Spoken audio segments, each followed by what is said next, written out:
Hello students, welcome to my new video. In this video we have discussed about class 10th chapter number 4 quadratic equation exercise 4.2. तो इस video में students हम लोग class 10th के चौथे chapter जो कि द्विघात समीकरण है उसके एक्सरसाइज 4.2 की बात करेंगे। 4.2 के जो क्वेश्चन नंबर 1 to 4 क्वेश्चन थे वो हम लोगों ने पिछले वीडियो में बात कर ली है, उसके बारे में आगे हम लोग बात करेंगे। आगे जो क्वेश्चन बचे हुए हैं एक्सरसाइज 4.2 के उस क्वेश्चन को हम लोग यहाँ पे सॉल्व करेंगे, ठीक है ना। तो चलिए स्टूडेंट्स हम लोग सॉल्व करते हैं। Question number 5, the altitude of a right triangle is 7 centimetre less it's base if the hypotenuse is 13 centimetre, find the other two sides. क्या गिवन है? The altitude of a right triangle, right triangle का altitude क्या given है? क्या कह रहा है कि 7 centimetre less than it's base, base से 7 सेंटीमीटर क्या है?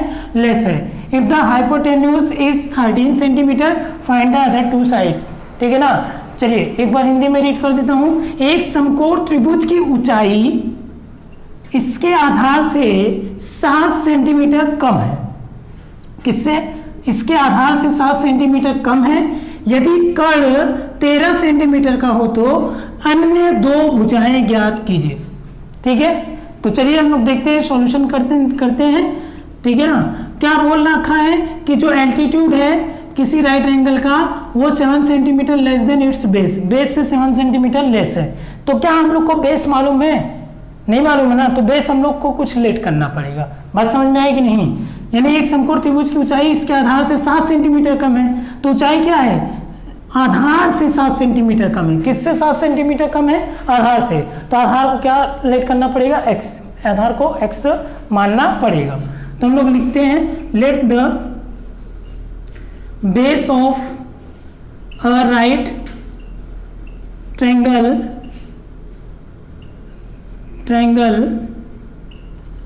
To be x centimetre. Centimetre क्यों ले रहे हैं? क्योंकि ये सब सेंटीमीटर में, सब बाकी के यूनिट सेंटीमीटर में है। माना समकोण त्रिभुज का आधार x सेंटीमीटर है, ठीक है। और क्या कर रखा है? आधार x सेंटीमीटर है तो हाइट क्या होगी? हाइट क्या कह रहा है? आधार से यानी कि बेस से 7 सेंटीमीटर लेस है, तो height will be x minus 7 centimetre. तो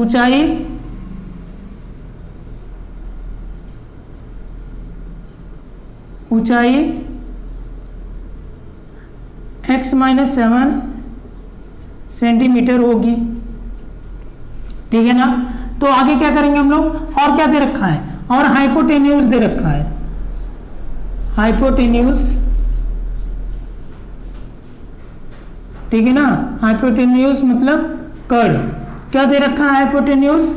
ये दे रखा है 13 सेंटीमीटर, ठीक है। तो हाइपोटेन्यूज है, बेस है और हाइट है, यानी कि ये सब क्या हो रहा है? ये सब यानी कि ये सब किस में लगेंगे? ये सब लगेंगे हमारा पाइथागोरस थ्योरम में, ठीक है ना। तो हम लोग क्या करेंगे? लिखेंगे बाय यूजिंग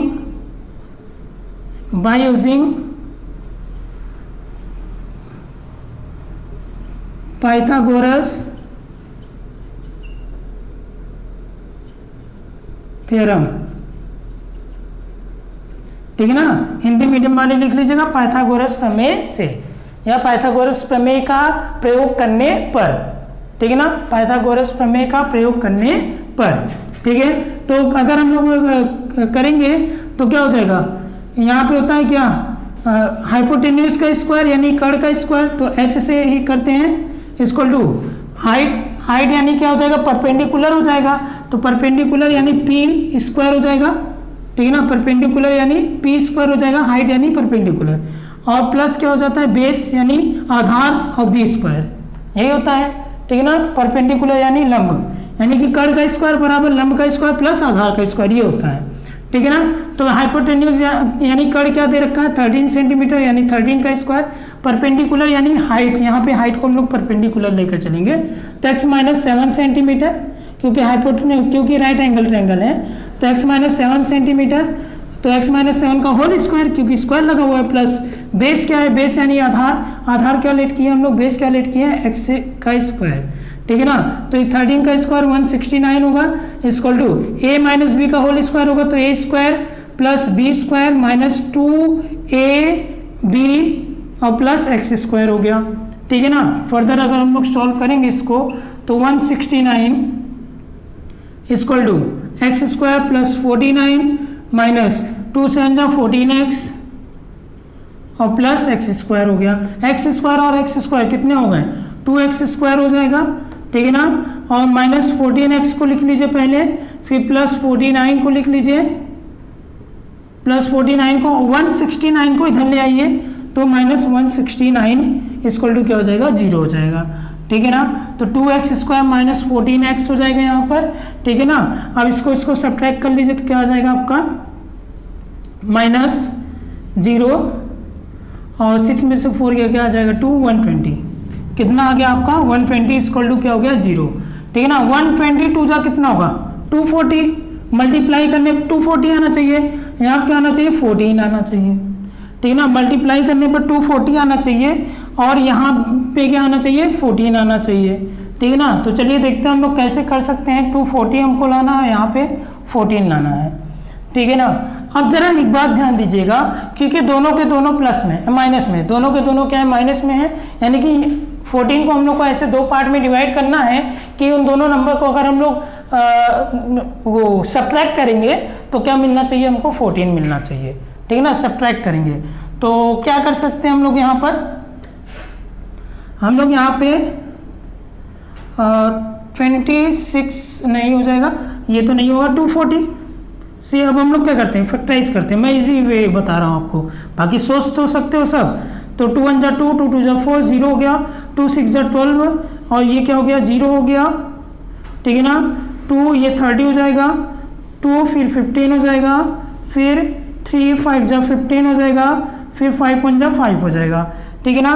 हम लोग को 14 लाना है तो 2 2 जा 4 और 4 3 जा 4 2 जा 8 8 3 जा 24 5 2 जा 10 24 और क्या हो जाएगा 10 हो जाएगा, ठीक है ना। आप डायरेक्ट सोच सकते थे इसको, ठीक है, मैं इसको थोड़ा सा फैक्टराइज करके बताया, जैसे नहीं सोच पा रहे हो तो आप यही लगा सकते हो, ठीक है ना। तो क्या हो जाएगा 24 और 10 हो जाएगा, यानी 2x स्क्वायर माइनस 24x हो जाएगा, माइनस नहीं प्लस 10x हो जाएगा। इसको प्लस में क्यों रखे, इसको माइनस में क्यों रखे, क्योंकि ग्रेटर नंबर के सामने माइनस रखना है, क्योंकि यहाँ माइनस लाना है। और माइनस 120 इक्वल टू क्या हो गया 0 हो गया। इसको मैं इरेज करता हूँ, ठीक है। अब देखिएगा आगे, अब इन दोनों में क्या कॉमन है 2x कॉमन है, तो x माइनस कितना हो जाएगा, x माइनस कितना हो जाएगा 12 हो जाएगा, प्लस इन दोनों में क्या कॉमन है 10 कॉमन है, यहाँ भी x माइनस क्या हो जाएगा 12 हो जाएगा इक्वल टू 0। तो 2x प्लस 10 इक्वल टू 10 हो गया, और क्या बचा x माइनस 12, ठीक है, इक्वल टू क्या हो गया 0। एक बार हम लोग क्या करेंगे 2x प्लस 10 इक्वल टू 0 करेंगे, 2x प्लस 10 इक्वल टू 0 करेंगे, एक बार x माइनस 12 इक्वल टू क्या करेंगे 0। तो x 2x इक्वल टू क्या हो जाएगा माइनस 10 हो जाएगा, x इक्वल टू क्या हो जाएगा माइनस 10/2 यानी 2 5 जा 10, x इक्वल टू कितना हो जाएगा माइनस 5 सेंटीमीटर। यहाँ पे x इक्वल टू क्या हो जाएगा 12 सेंटीमीटर, माइनस 5 को तो लेना नहीं है क्योंकि माइनस में है, ठीक है ना। तो 12 सेंटीमीटर हो जाएगा, यानी कि बेस क्या आया है, x किसको लेट किए थे बेस को आपने x लेट किया था, यानी आधार को x लेट किया था, तो बेस क्या आया आपका 12 सेंटीमीटर, बेस कितना आया है 12 सेंटीमीटर, ठीक है। और क्या पूछ रखा है इसमें, फाइंड अदर टू साइड्स ना, तो बेस 12 सेंटीमीटर हो गया, तो हाइट कितनी होगी, हाइट यानी ऊंचाई क्या होगी, ऊंचाई होगी आपकी कितनी x माइनस 7 यानी 12 माइनस 7 मीन्स 5, ठीक है ना 5 सेंटीमीटर। तो height will be 5 centimetre and base will be 12 centimetre, यानी ऊंचाई 5 सेंटीमीटर होगी और आधार 12 सेंटीमीटर होगी। नोट डाउन कर लीजिए, चलिए स्टूडेंट्स क्वेश्चन नंबर 6 हम लोग देख लेते हैं। A cottage industry produce a certain number of pottery articles in a day. यानी कॉटेज इंडस्ट्री है जो कि कुछ पोट्री आर्टिकल्स को प्रोड्यूस कर रहा है एक दिन में, ठीक है ना।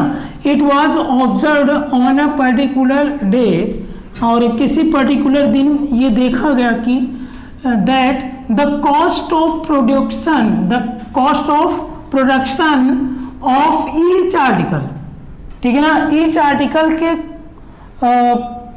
प्रोडक्शन का जो कॉस्ट होगा was 3 more than twice the number of articles produced on that day। मतलब क्या कह रखा है, ठीक है ना। अभी मैं साथ में समझा देता हूँ, पहले आप इस क्वेश्चन को देखिए। तो क्या कह रखा है यहाँ पे, कह रखा है कि it was observe on a particular day that the cost of production of each article, each article के प्रोडक्शन का जो कॉस्ट है was 3 more than twice the number of articles, number of articles के ट्वाइस के से 3 अधिक है, ठीक ना। तो जो प्रोड्यूस हुआ है, जो उस दिन प्रोड्यूस हुआ था एक दिन, यानी जिस पर्टिकुलर डे को देखा गया उस पर्टिकुलर डे में जो ये पोट्री आर्टिकल्स प्रोड्यूस किए गए थे उसके नंबर की, यानी उसकी संख्या की ट्वाइस से 3 अधिक थी। क्या, cost of 1 article, each article, ठीक है ना, समझ में आया, ठीक है ना। If the total cost of production on that day was 90 rupees, ठीक है ना, टोटल कॉस्ट ऑफ प्रोडक्शन क्या था, 90 रुपीज था उस दिन की। तो find the number of articles produce and the cost of each articles, number of articles हम लोग को फाइंड आउट करना है और कॉस्ट ऑफ ईच आर्टिकल हम लोग को फाइंड आउट करना है। क्लियर है। चलिए एक बार हिंदी में पढ़ लेते हैं। एक कुटीर उद्योग एक दिन में कुछ बर्तनों का निर्माण करता है, ठीक है। एक विशेष दिन यह देखा गया कि प्रत्येक नग की निर्माण लागत उस दिन के निर्माण किए गए बर्तनों की संख्या के 2 गुने से 3 अधिक है। क्या है, उस दिन निर्माण किए गए बर्तनों की संख्या के 2 गुने से 3 अधिक है। तो क्या उस दिन जो बर्तन निर्माण किए गए थे, उस दिन जो आर्टिकल्स प्रोड्यूस किए गए थे, क्या उनके नंबर मालूम है आपको? नहीं ना। तो हम लोग उसके नंबर को लेट करेंगे x, ठीक है ना। तो उस दिन निर्माण किए गए बर्तनों की संख्या के 2 गुने से 3 अधिक है। यदि उस दिन की कुल निर्माण लागत 90 रुपए है, उस दिन की कुल निर्माण लागत कितनी आई, 90 रुपए। हम लोग मानते हैं x आर्टिकल बनाया गया और उस दिन की टोटल निर्माण लागत कितनी आई, 90 रुपए आई, ठीक है ना। तो निर्मित बर्तनों की संख्या और प्रत्येक नग की लागत ज्ञात कीजिए, ठीक है। तो हम लोग को बर्तनों की संख्या ज्ञात करनी है और प्रत्येक नग की लागत ज्ञात करनी है, ठीक है ना। यानी कॉस्ट ऑफ ईच आर्टिकल और नंबर ऑफ आर्टिकल्स हम लोग को फाइंड आउट करना है, ठीक है। क्वेश्चन समझ में आया? जैसा क्वेश्चन कह रहा है वैसा ही करेंगे।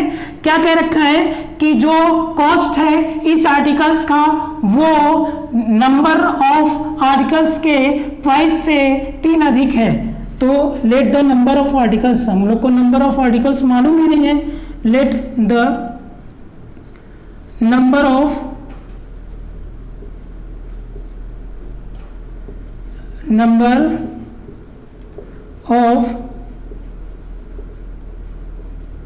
Pottery articles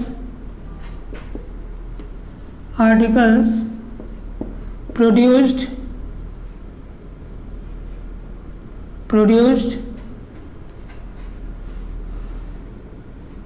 on that day, या let the number of pottery articles produced to be x, ठीक है ना। प्रोड्यूस टू भी क्या हो जाएगा, x हो जाएगा, कोई दिक्कत, टू भी x, ठीक है। तो माना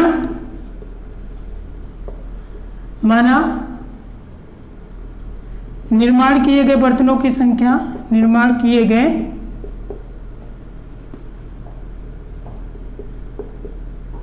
बर्तनों की संख्या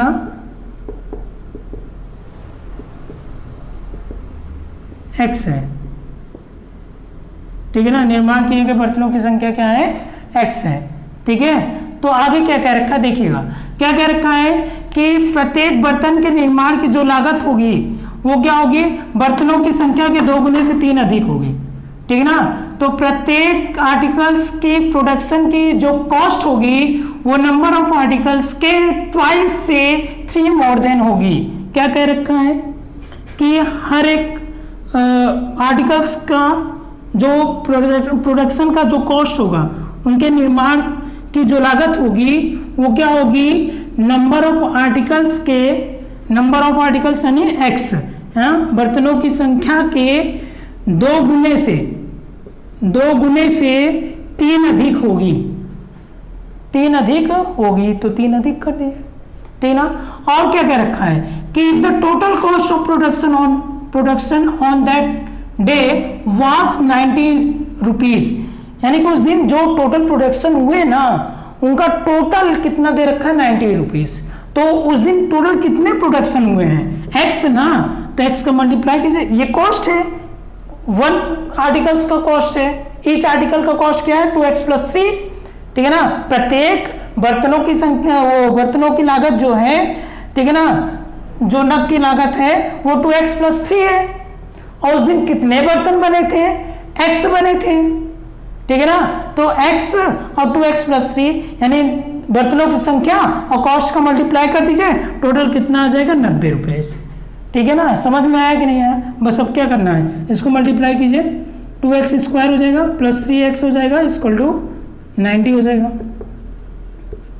ठीक है ना, तो 2x² प्लस 3x माइनस 90 = क्या हो गया, 0 हो गया। ठीक है, आगे देखिए, अभी 92 जा 180 होगा। ठीक है, अब हम लोग इसको क्या करेंगे, फैक्टराइज करेंगे। 92 जा क्या होता है, 180 होगा, इसको हम लोग क्या करेंगे, फैक्टराइज करेंगे। अब फैक्टराइज कैसे किया जाए, तो चलिए देखते हैं कैसे हम लोग फैक्टराइज करेंगे। कहना क्या है, 180 लाना है ये मल्टीप्लाई करने पर, और यहाँ क्या लाना है, 3 लाना है। ठीक है ना, 3 लाना है, और यहाँ लास्ट में क्या लाना है, मल्टीप्लाई करने पर क्या आना चाहिए, 180 आना चाहिए।